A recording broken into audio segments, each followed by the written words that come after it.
This is sports handicapper Ian Cameron for Sportsbook Review, and I'm taking a look at your MLB overnight lines for the games taking place on Friday, June 17th. It's been a very solid run of picks this week on our MLB Overnight Lines segments. We're in a pretty good zone right now, and we'll see if we can continue that on Friday's card for June the 17th. Let's start by taking a look at the Colorado Rockies, the red-hot Rockies, as they take on the Miami Marlins on Friday night. And we've got a guy that I've talked about a couple of times in previous videos on the mound here for the Rockies in this start. I'm talking about Jonathan Gray, to me, an undervalued pitcher for the Colorado Rockies, and the one arm in this rotation. I'm not sure it's Chatwood. I'm not sure it's Chad Bettis.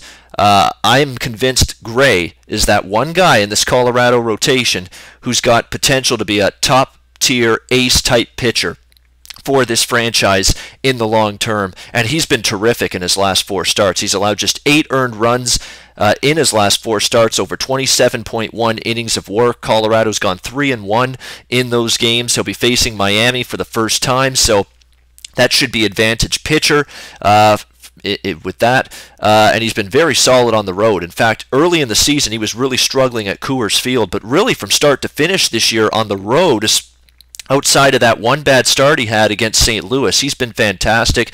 He has 4 walks and 23 strikeouts in his last 3 starts, and I think he can definitely neutralize Miami.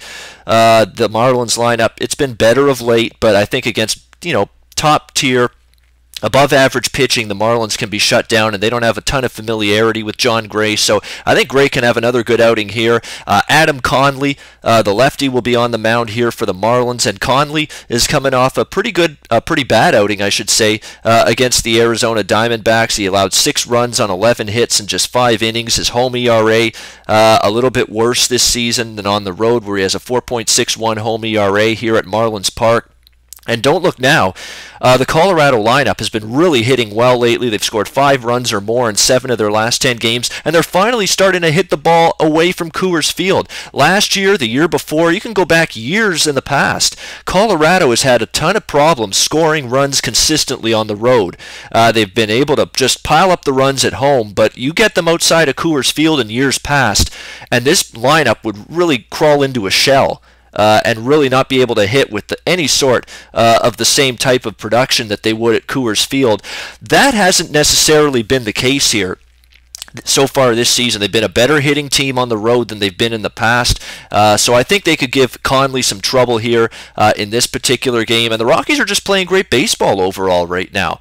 Played a good series against the Yankees at home. They're 8-2 in their last 10 games overall. You get a Colorado team that's playing well, feeling confident, and a pitcher, probably the best pitcher they've got right now, in Jon Gray on the mound at a near even money price. And I've got no issues looking toward Colorado there. You can get about plus 100 with them right now at a couple of spots. I think that's pretty good value for the Rockies and their undervalued starter, Jon Gray. I think the Rockies can keep their momentum going with a win in Miami against the Marlins on Friday night. Let's talk about Detroit and Kansas City. Big divisional matchup in the AL Central with that one. And let's talk about how dominant Michael Fulmer has been. Michael Fulmer's one of the best and biggest prospects from a pitching perspective in this Tigers organization, and he is absolutely proving to be a bet-on starter right now. He's been lights out for the Tigers. He's been dominant. He is on an incredible streak right now of 1 run allowed in his last 34.1 innings. 1 run allowed during that span over 5 starts, over his last 5 starts. Just phenomenal numbers. Again, this will be his first time facing Kansas City, so again, just like with Gray facing Miami for the first time, that should set up Fulmer for a better chance at success, not having faced the Royals before. And on the flip side, we got the asinine at times, the clownish at times, and the mediocre, at least this season from a pitching perspective, Yordano Ventura on the mound for the Kansas City Royals. I think this guy's got a lot of maturing to do, a lot of growing up to do. He acts like a child at times. His antics on the field can be absolutely nauseating, sickening to have to endure. And his pitching, to me, he has not been very good. I mean, you look at his numbers this year, 4.93 ERA on the season. His FIP and his xFIP are both above 5, right in line with that ERA. So there's nothing that tells you that his subpar season has been fluky. There's nothing that indicates that it's not legitimate. His struggles this season, he's had issues with home runs. He's given up the home run ball. Walks have been an issue. Command and control he's struggled with at times. It's just a guy, for a guy that's been very mediocre this season, Yordano Ventura, he sure does a lot of flapping of his gums and talking smack to other teams and other players in Major League Baseball. It's time to keep your mouth shut, son. And start realizing you're not pitching well enough to be plunking guys left and right, to be running your mouth like a little bitch. Okay? I'm sick of this guy. There's not many guys in Major League Baseball that I'm really pissed off with, and they get on my nerves. Yordano Ventura is becoming that pitcher, that player in Major League Baseball for me. And the Royals have even talked about trading him maybe at some time soon. So that tells you they're getting fed up a little bit with his antics. But again, Ventura not pitching great. Now don't be fooled by his win-loss record at home. It'll show Ventura that the Royals are 5-0 and Ventura's 5 home starts this season. But he has just a 4.55 ERA in those home starts altogether. So, he's getting bailed out by, run support in a lot of his starts. There's been situations where he's played teams that have given up leads with their shoddy bullpen. So, yeah, the Royals are 5-0 in his 5 home starts, but it's not necessarily due to Ventura pitching well. He's just been fortunate. Detroit, to me, 8-1 in Fulmer's 9 starts. To me, that's a track record worth betting in this game. It is worth noting, too, with Ventura, his swinging strike rate, big metric that I use, 10.4% last season. It's down to 7.5% this season, so he's not getting as many swings and misses.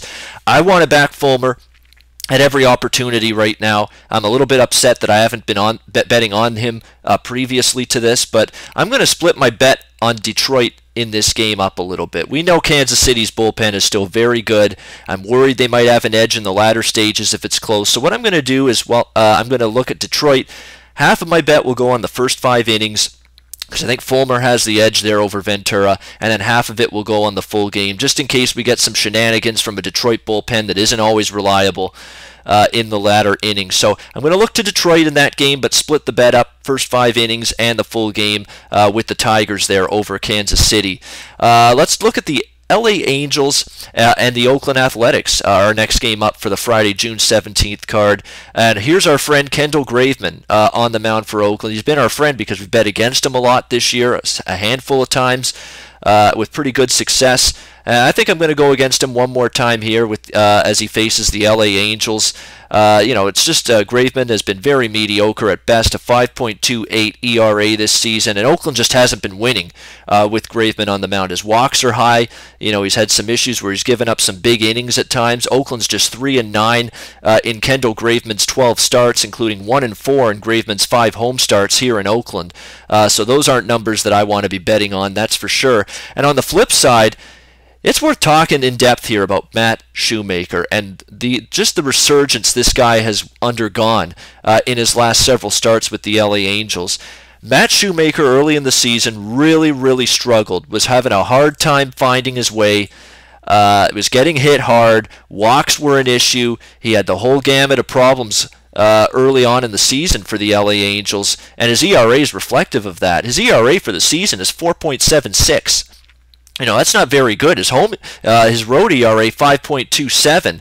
However, those are full season stats for Matt Shoemaker, and in my opinion, they're no way indicative of the way he's pitched as of late for the LA Angels, because he had been struggling.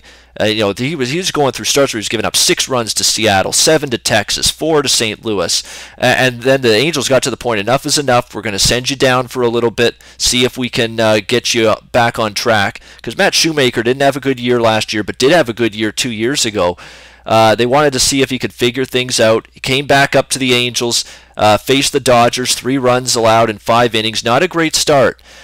They basically told Matt Shoemaker experimented with tweaking his mechanics, and what he did, the biggest change he made, was he was a big-time fastball pitcher. He used the fastball a ton earlier on this season.